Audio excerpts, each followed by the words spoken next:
So I'm doing a deck file for my first place Orcust Fiend deck that I got at not at Nats, the main events. I got it at a side events for a regional qualifier, and I got my first invites for next year's Nats. So I'm really hyped about that, and I'm really happy about it. Shout out to my friend Nick who's filming right now. He actually put me on with the deck. At first I thought it was like cope, but like genuinely like he made me feel so underpowered like when I played against him when he played it. So I decided to play it myself, and then like yeah, I just got my first invite because of that. So shout out to Nick. Thank you very much, bro. So yeah, let's get to it. All right, so I'm playing triple track, triple engraver, one lag, one lure, and one paradise. This is pretty standard, I believe. Some players play double tracked, but genuinely, I think that you had to play three right now because of Joel. There were so many times where like I literally just started with tracked, and then my friend just drolled me, and I laughed at his face because of it. Because I'm like, okay, then just go Fiendsmith combo, then just went into my Orcus because that's why I opted to play this over the Mitsurugi version because like that version just loses to Joel straight up. Meanwhile, this doesn't and doesn't lose to Lancia because I can just because the Orcus cards just bridge into the Fiendsmith cards anyways. So yeah, that's it for the main deck Fiend. And then for the Orcus version, the Orcus portion, I just play three Girsu, three Harp, two Symbol, one Crown, then the one Crescendo, and then one Babel, and then I just play one Burial. I don't play Nightmare or Want. I think those are very unnecessary bricks. I generally did not miss them at all. Like my opponents that played them, like straight up, like they were like using them like very already losing position, and that those cards got nowhere genuinely. So I think it's correct to just not play those even in the Mitsu version because you want your deck to be as consistent as possible. Like because like you're playing like what like four bricks already. Well, five actually because of the crown. Sometimes I opened the crown and like I did like it because I just went I went for mini Tea and then like with a symbol and this, and then I just summoned this, um and then I just bridge into my Fiendsmith cards, and that was like under Lancia, and I still like I was able to still take those games. So yeah, that's literally I think it's like 20 cards, like 20 engine cards exactly. Um, like yeah, that's pretty much it. Like I don't think I would change anything. I think the only thing I would change in the engine is just foolish because I did not see it at all. Like either neither yesterday or today at all. Like when I was like doing last chance qualifiers yesterday, and then yeah, just the non-engine. I have three Fua, three Droll, oopsie, and then three Ash. These are like very high impact. These are mandatory genuinely. When I was playing against Mitsu, I was literally just ashing the prayers like on draw face. I did not want them to get into their Mitsu engine at all because it was just the Mitsu engine is just too oppressive when it goes through. So I because this deck can deal with the Orcus portion, but just not the Mitsu at all. And then I just play three Baylor, three Imperm, and yeah, just because a lot of decks are doing like normal summon engines. Like even against Luna, like if you they normal their Leo, I just like shotgun these immediately, and then like that typically like ends their turn. So yeah, like I wouldn't change these either. Then I just play double nib, double bell, and then just two bestials. Nibs were for like I don't know like decks that like just couldn't like play through them, or just to like bait an interaction, or just like force your opponents to do half boards because this deck can like deal with half boards going second, just not full on like overpowered boards at all. The bells and the bestials are for like the Mitsu matchup, which I played two players in that event, and these were like MVP genuinely. Like even against the Orcs portion, like they would go like symbol. I'm like okay bell, and then they would just had to pass, and then like against the Mitsu players, like if they try to summon the Habagiri, no, not the Habagiri, the other monster, Murakumo. Murakumo, I would just be like, okay, bestial, and yeah.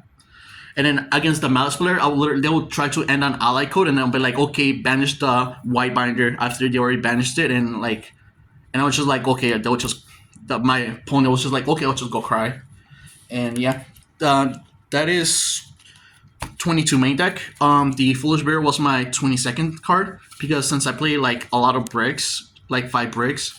I feel like I need to up the deck count while not hurting my consistency to do that. And so yeah, I did that. But generally, what I would change in the future is just to take out the tulip and the foolish for triple yeah, triple droplets generally. Like that's all I would change. And then yeah, let's go into the extra deck. Yeah, I got mini Tea, regular Tea, long, and then Alien Girsu. I'm not playing long Girsu, and that's because spoiler alert, I'm playing double track, and you'll see what I'll tell you why later. But then I just play IP SP honorary Orcust monsters. Like you cannot play Orcust without these two cards at all. You genuinely can't. Yeah, the fact that this card just comes back every single turn, it's insane. Every time like my opponent will break my board or like I don't know, I'll just like break theirs, and then I always have follow up. It's just amazing. Like I genuinely like I this card like probably might get banned in the future if like Orcus becomes more oppressive in the future. I don't know. Like I just this deck like that card this card alone just pushed Orcus to like better than it was before in the past. And I play Moon because to bridge into yeah, to bridge into Fiend cards. And I play Double Tracked. I was debating with whether this or Underworld Goddess for the what's it called the Luna Light matchup.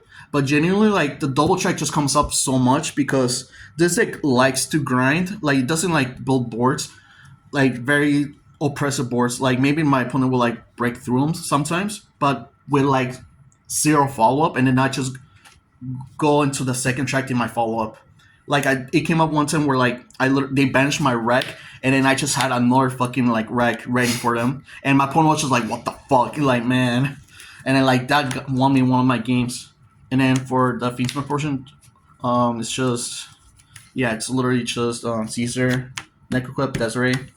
I don't think I've ever made Desiree for like for one board. I mainly just sent it off like Paradise, and like yeah, because like whenever you like make this card, like you generally just like win the game, honestly.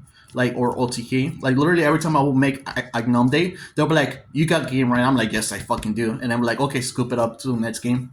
And then I have Chaos Angel and Ding for yeah the Orcus cards. This card like yeah like sense without targeting is just insane because a lot of people just like cannot like out in an interaction like that at all. And then Chaos Angel like that won me like my very last game like in round 4, and like I made it twice, and every time I made it, my opponent was just like, "Yeah, that's the wraps," and yeah, that's the main side. I think I made like very good decision just taking out the Link 3 Long Gearsuit because Long Gearsuit just doesn't like do much. Like all they have to do is like play around the zones, and then like that card does nothing. So like there's no point of playing that generally. And then like the deck spams enough that like that you can make the Link Gearsuit without link climbing. So yeah, that's the main in extra. Now for the side, I'm playing Triple Lancia, Triple Chaos Hunter. This is mainly for Lunalight and Malice. I played this. This was like MVP against Malice. Game 2, I literally just made double Hunter against Malice, and like they just didn't know what to do. They tried like very hard to out this, but they just couldn't. And I'm playing double bold in the side. I was debating whether this or DD Crow, but I feel like I just need that extra body sometimes. And like there were times where I just literally just sat on the Baldric, and like my opponent just was struggling to out it because I was like in a better position, like in a very like simplified game state, and like that's usually just enough. Especially in a deck like this where like it plays so low to the ground. Like this deck plays on like Lancia, Hunter, and like Droll, which is our like decks are like everywhere. Like I think the worst hand trap for this deck is just Fua. But like I have like a bunch of outs. Like I can Droll myself and I can just ash the Fua, and that's typically enough. The one time I got forward, I still won that game, I think, because I just made like a very, I just sat on Crown and like double like Imperm, and that was still enough to like beat him. And then just for the last of it, just droplets. Lightning Storm and Feather Duster, and then I just sided one Underworld Goddess just in case like I was up against Lunalite or like just a deck that like goes into like a towers esque monster. I sided in once, but like it never came up. But like it could have, because my matchups were round one. I went against Dinomorphia, and so this is where these cards came in and were pretty good. And then, but Dinomorphia just couldn't like out like a board against me like whenever. Like there was a time where like they were able to out my Caesar with I don't know like a Iron Thunder, but like outside of that they just couldn't do anything. And then yeah, the droplets were pretty clutch. I'm genuinely considering maining it tomorrow for the 3v3 side event that we're going with my boys. But yeah, that's the deck profile. I don't think it's perfect, but like the fact that like I put this together like 2 weeks ago and like made some like last minute changes tells me that like I did my deck building correctly, which really that's all that matters in the game, just deck build correctly. But yeah, that's the deck profile. Thank you for listening. Give it a like, subscribe, and I'll see you guys on the next one. Take care.